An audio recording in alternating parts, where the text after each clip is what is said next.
How's she going right there, eh? It's Denise here from Danilo's Outdoors. Back at the woodlot. My oldest son was up here today giving me a hand. Yesterday we took apart the outdoor kitchen and we just set it up. We got a couple of other little minor things to do. I gotta straighten that one log. Those partial logs, half logs, are just kind of sitting there. I got to get some more screws and ran out of battery life. So all of this stuff is all anchored down. You know, in the front logs, I think about 18 inches off the ground, which is good. Here's the back. I got to bring some more concrete blocks for the girder beam in the center. And then where the floor joists are, whatever depth I need, once the girder's on the blocking, then I'll measure what I need. It's 5 inches or 6 inches or whatever I need. I'll cut pieces of 4x4 and then anchor them to hold this floor up. Yeah, so quite pleased. That turned out really well. So the foundation is all set up. I'll show my son too. The last time I was up here, I cut a little road in here with the backhoe and dug my spring. So that worked out nice. Oh yeah, there's a frog. Perfect. So right here there's a big rock, and as soon as I started digging down about a foot, the water started coming. This was always wet right in here, so I kind of just dug it quick. So next time I'm here, I'll dig it a little deeper. I'm going to put either like a 55-gallon drum, plastic drum with some slits in it, put some clear stone, put a cover, and then I'm going to put a foot valve, and I got a bunch of 1.25 inch black poly pipe, well pipe, and I'll put a union right there so I can disconnect it in the wintertime. And then up in here in the kitchen, I'm going to rig up my hand pump. So I'll have that hand pump all set up. Like I was mentioning in the last video, up in here, right in this spot, that's where we're going to put that cast iron tub, have the roof overhang coming, and eventually have our sauna room or sauna bathroom, outdoor washroom, I guess. Yeah, so there's those blocks. I'm going to unscrew them, so when I'm ready to put my columns up, I will glue these, and then I'm going to, with exterior wood glue, it's sunk down here probably about 1/4 inch, and then I'm going to silicone all the way around because I don't want any water to get into that. So these are the vertical columns made up. So there's like a little keyway drilled on all of those so that they'll just sit right on there.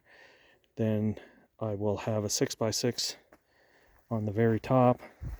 The 6x6 will have to have notches, and that 6x6 is going to overhang this on this end about 4 feet or so.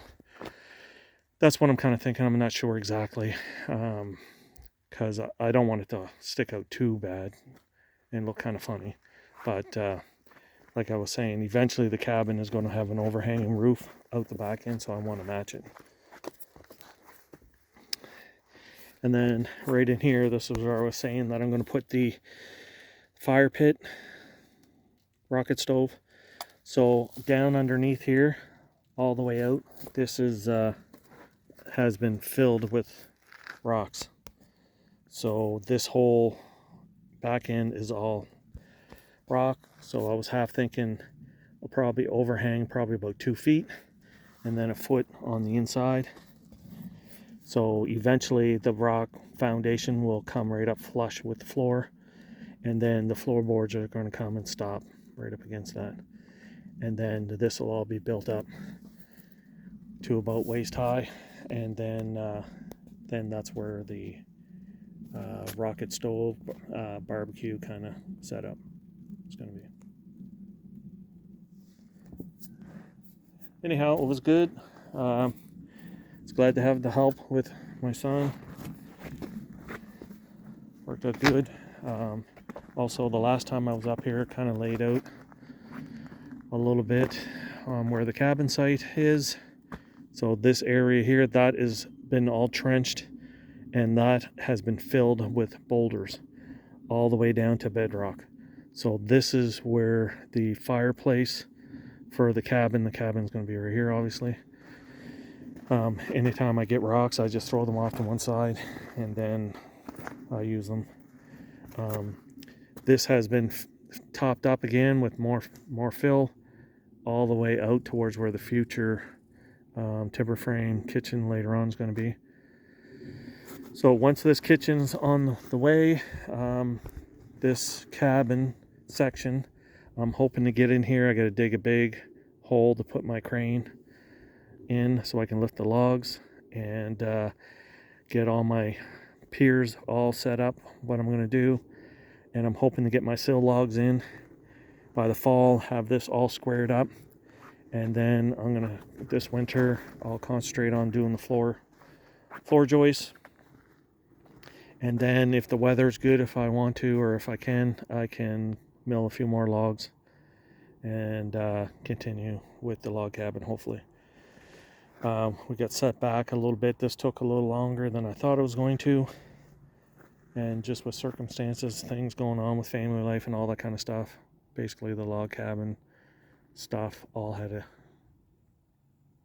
be put on hold for a bit. Anyhow, that's just a quick little update on what's going on here at the cabin. I do also have to work on my mill building, which is just way on the other side over there, on the other side of the road. I'm pretty well done milling at the house. I actually, the next time I come up here, I got to cut some black spruce. And obviously now that this is out of the yard, the two top 17-foot top plates are going to be set up at the house, and then I have to come up here and mill some black spruce, sorry. And I'm going to make the roof rafters. I think they're going to be 3-inch by 6 inches. So I think I have to mill 28 of those, and I'll probably mill them around 9 feet. They have to be right around 8 feet each. And then they're at the very top, they're going to be butt lapped joint with a wooden peg drilled through the top with a bird's mouth, and then that will sit on top of that 6x6. Anyhow, like I said, there's an update. If you could like, share, subscribe, comment. Thanks for watching. That's the end there.